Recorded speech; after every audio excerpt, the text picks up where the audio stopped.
Hey guys, my name is Matthew Holmes, and I'm at the March 26th Fargo Regional.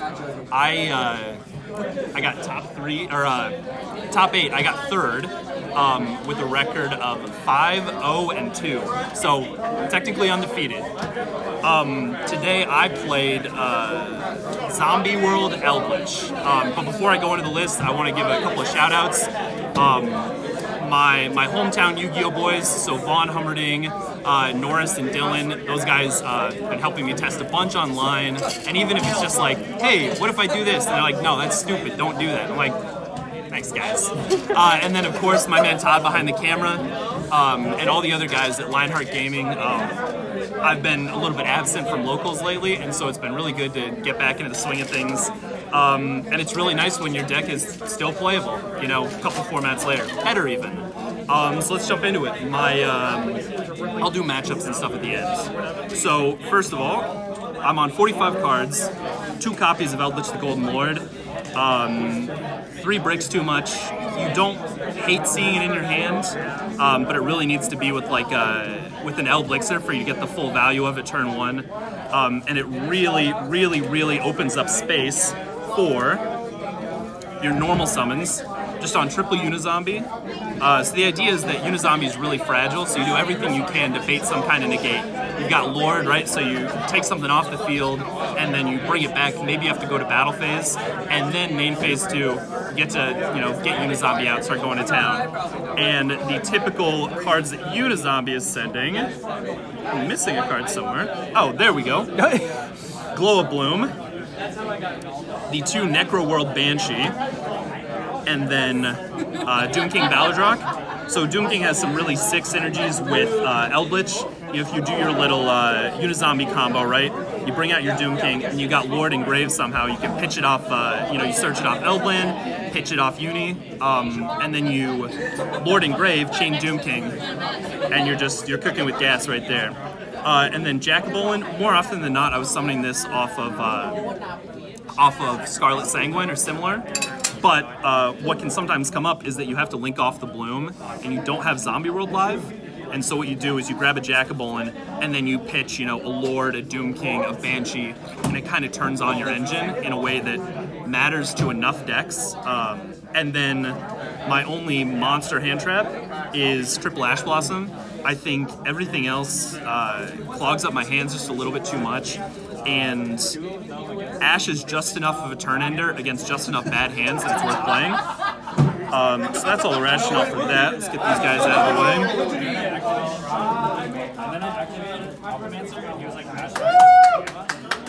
We're on triple Zombie World. You could maybe get away with 2, but one of the main strengths here is that you just often enough open up Zombie World and Super Poly. And so it really changes the dynamics sort of, second and third, games 2 and 3, because all of a sudden, one time you hit a guy with the Zombie World Super Poly, he's stopping the Zombie World next time, which means that you can sort of, you treat that as an extra way to bait out a negate. And then obviously it wrecks certain matchups. Flunder struggles incredibly against this deck in terms of they can't tribute summon, they don't trigger the banished Flunders because they're not normal summoning a Winged Beast. There's just a lot of stuff they can't do. And that was straight up just 2 of my wins today. I'm also on, for consistency, triple Pot of Prosperity. It matters, especially with the Eldlich stuff, because there's so many times when you are on, maybe a Lord in hand and not like a good spell trap to hit, or vice versa. You really want to dig for a Lord. You've got the Lord, you want to dig for a normal summon, and you've got enough ways to get stuff out of deck ahead of time. So, you Unizombie, send something, do your whole little deal, and then you've got better ratios off your prosperity. For the Eldlich stuff, we're on triple Cursed Eldland, huge card.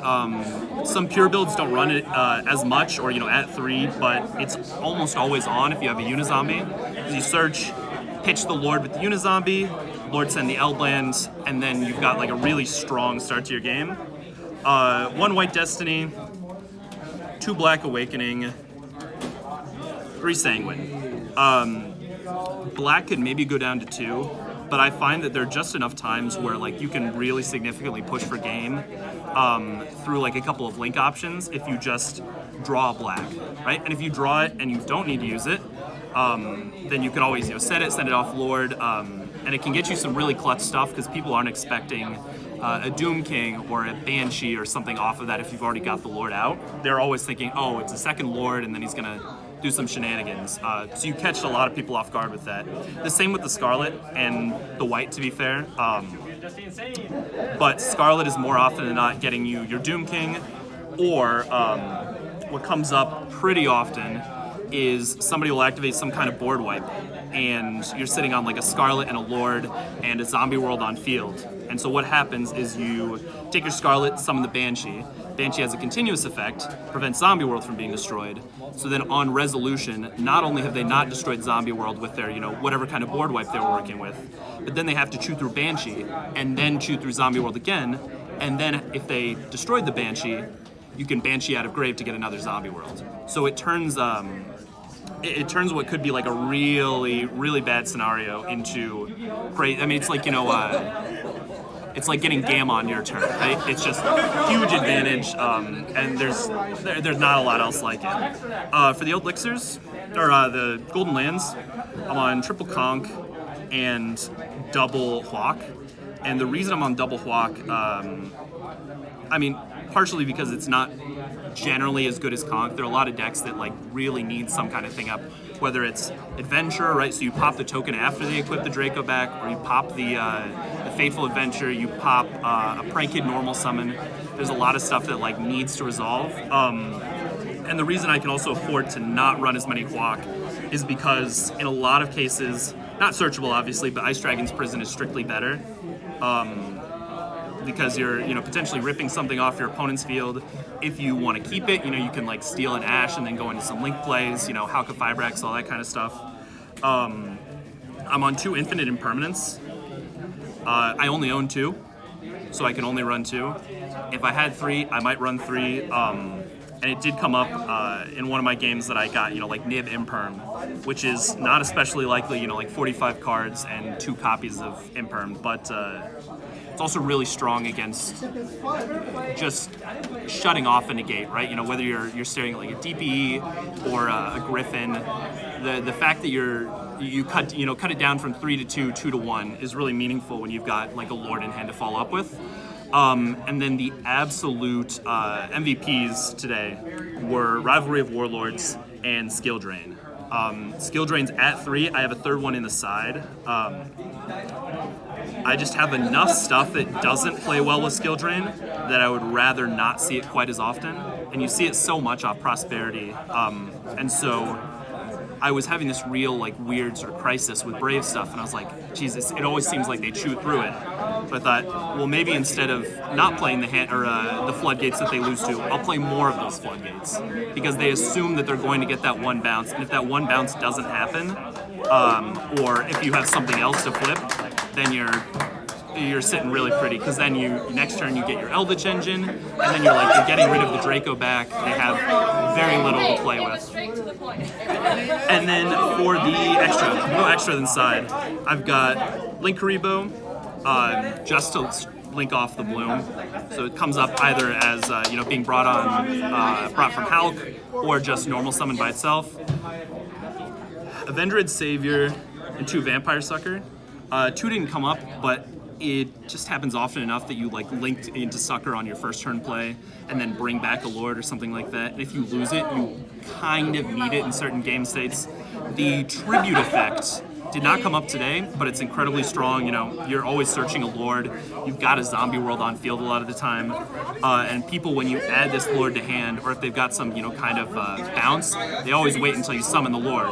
You bring the Lord to hand, they're like, oh, what's going on? And then you're like, okay, Tribute summon. Anaconda didn't come up. I would probably cut it. It's just there for Super Poly, although theoretically it could bait some kind of pop or negate. Hulk came up a few times, but probably didn't need to be there. Just really solid to get, something out of deck. You maybe Link Climb. Nightmares, Phoenix and Unicorn, again, didn't come up a lot. a lot of my extra deck didn't come up a lot because by the time that you've got the Eldlich stuff rolling, you've got the Zombie World stuff rolling, you don't often need to make those sort of like last turn pushes. A lot of people just concede. So theoretically these cards mattered, but in practice they did not come up. I'm on one BLS Soldier of Chaos. There are enough decks that in the grind game, if you make this late game with something weird, you know, like Lord plus 2 Eldlichers, right? Jackabolin does it, you know, with like the thing that Jackabolin brings back and then a random extra card. And just often enough, you know, there are decks that just don't have very good outs to it. One Yugioh, the Icicle Mayakashi, sometimes it's just because it's a Link 4 that you can do under Zombie World Rivalry. So you need to clear off a bunch of stuff, you need to trigger your Bloom, get your Banshees engraved, whatever. But also it combos really well with Eldlich, because you can bring back the Eldlich under the Yugioh zeroes out something, and then you hit for 35, which like in these time situations really comes up. And then the last link is Underworld Goddess of the Closed World. Didn't come up because there weren't really a lot of people that were making sort of towers type monsters, but theoretically this is really strong against stuff like DPE, right? You know, where you've got a bunch of sort of fodder monsters chilling, and then you just go boom, Underworld Goddess, and all of a sudden, you know, their DPE's gone, other stuff is turned off, and it also is immune to Nib, which is kind of cool, so you can use it as a finisher, right? You like get the token, keep the goddess, very nice. And then only 3 Super Poly targets, Mud Dragon of the Swamp, Starving Venom Fusion Dragon, and Dragon Echo. These are pretty self-explanatory. If you've got Zombie World up, it's this. If you're into something like a DP and you need a big beater, it's this. And if you have like, this is more of a corner case thing, you know, where like maybe Invoked or Dogmatic or whatever, right? You know, they're on like a weird mix of lights, they're on a weird mix of darks, and that can come up. It doesn't. I wish it did come up more. And then the last card was Psy-Frame Lord Omega. Realistically, this should probably be, this is more of a holdover from when Gamma was in the list. Gamma's no longer in the list because I think Gamma's bad and conflicts too much with the Eldlichers. You know, if they ash my Unizombie, right, and I'm sitting on Gamma in hand, I'm kind of beezed, so I can't afford to. That's the extra. And then the side deck, not especially funky, but everything in the side deck mattered today, so that was nice. Triple Droplet, so there's stuff that you just have to be able to answer, right? And so often you're staring down like a DPE plus a Griffin. It's just something cheesy like that where neither card is really crazy, right, to out. You know, they're easy enough to beat over, but they're going to do something before you beat over them. Mystic Mine, kind of a goated card. There were a couple of games that it just sort of flat out wins.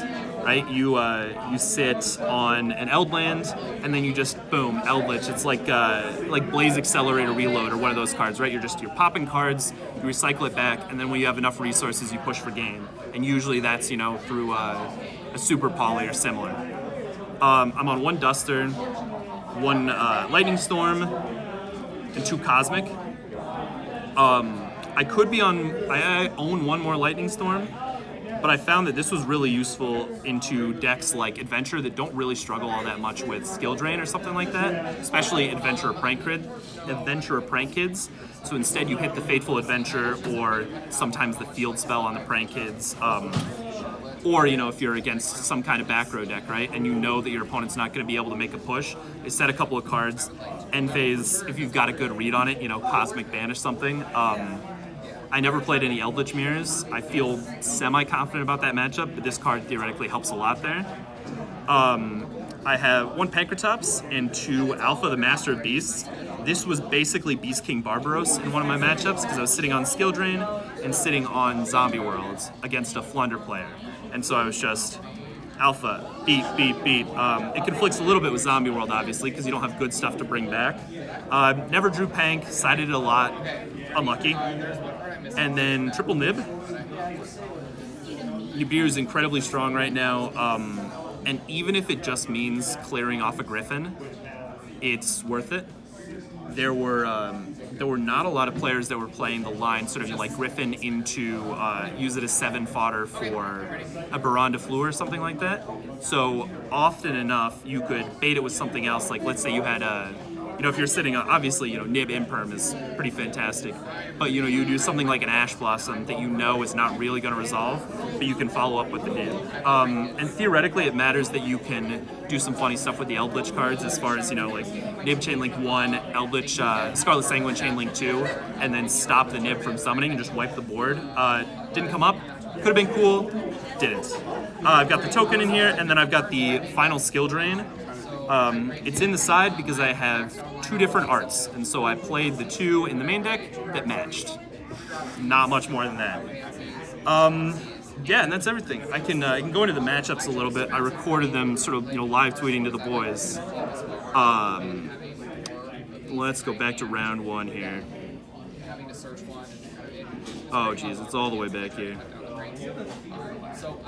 So, okay, round 1, it was 2-1 against Adventure Dragon Link. Zombie World shuts off enough Dragon Link stuff, and he didn't see enough Adventure stuff, and then game 3, I had set up Zombie World rivalry set, and he Griffined in the end of my turn, to summon it out, but nothing else to back it up, and so I just flipped Rivalry and he was locked out, which was, no fault to him. Great player, and that was the correct play. It just didn't work. Round 2, I was 2-0 against Flunder. The Flunder matchup is pretty free, unless they hit you really hard with Shifter and like a lot of good follow-up, the Ryza, all that stuff. You just activate Zombie Worlds. They can't play very well through it. Round 3, it was 2-1 against Adventurer Prank. Game 1, he had the board, he had it all set up, and I just couldn't break it. Game 2, I go first, set a couple of really good traps, like an IDP, a couple of Eldritch traps, I think maybe 1 Floodgate, and he couldn't play through that.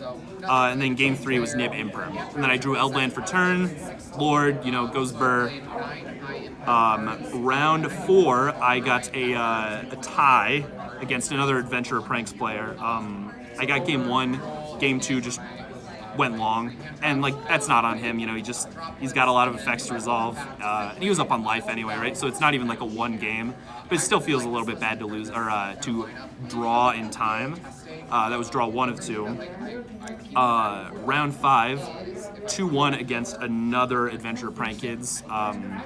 It's a good deck. I had Floodgates, and then game 3 he just breaks. I think I ashed the field spell, which is probably not correct, but I felt it, so you got to do it. And then round 6, I was 1-1. We went into time against Adventurer Phantom Knight. Again, very strong way to play the deck. That was the only time that the Scythe Lock even potentially came up today, which I was really surprised by. But theoretically, I'm not very bothered by the Scythe Lock. So it wouldn't have been huge, right? And they're losing their Scythe, they're losing DP or whatever to lock me out. I'm usually fine with that. I've got great ways to get rid of DP. And then round 7, my opponent was on Flunder. I win the die roll, go first, Zombie World. Game 2, he sets up a couple things, and that's where I, Mystic Mine, Alpha, Zombie World, and just boom, boom, boom, boom, boom. Skill drain as well, and so there was just, I don't see how he outs that. He was under Dimensional Fissure, which is pretty strong, so it turns off Eldlich. I was hoping to sort of draw into something eventually that would let me, set Scarlet. I had Eldland, so I was searching the Eldixirs, but I found the out. So yeah, I was really pleased. It was 68 guys today, 68 people, and yeah, I had a lot of fun. These guys run a pretty tight ship. I don't think we ever had really any big problems with time. We had 1 go over from a ruling dispute. Overall, I'm really pleased, and thanks to all the guys that helped me get this together.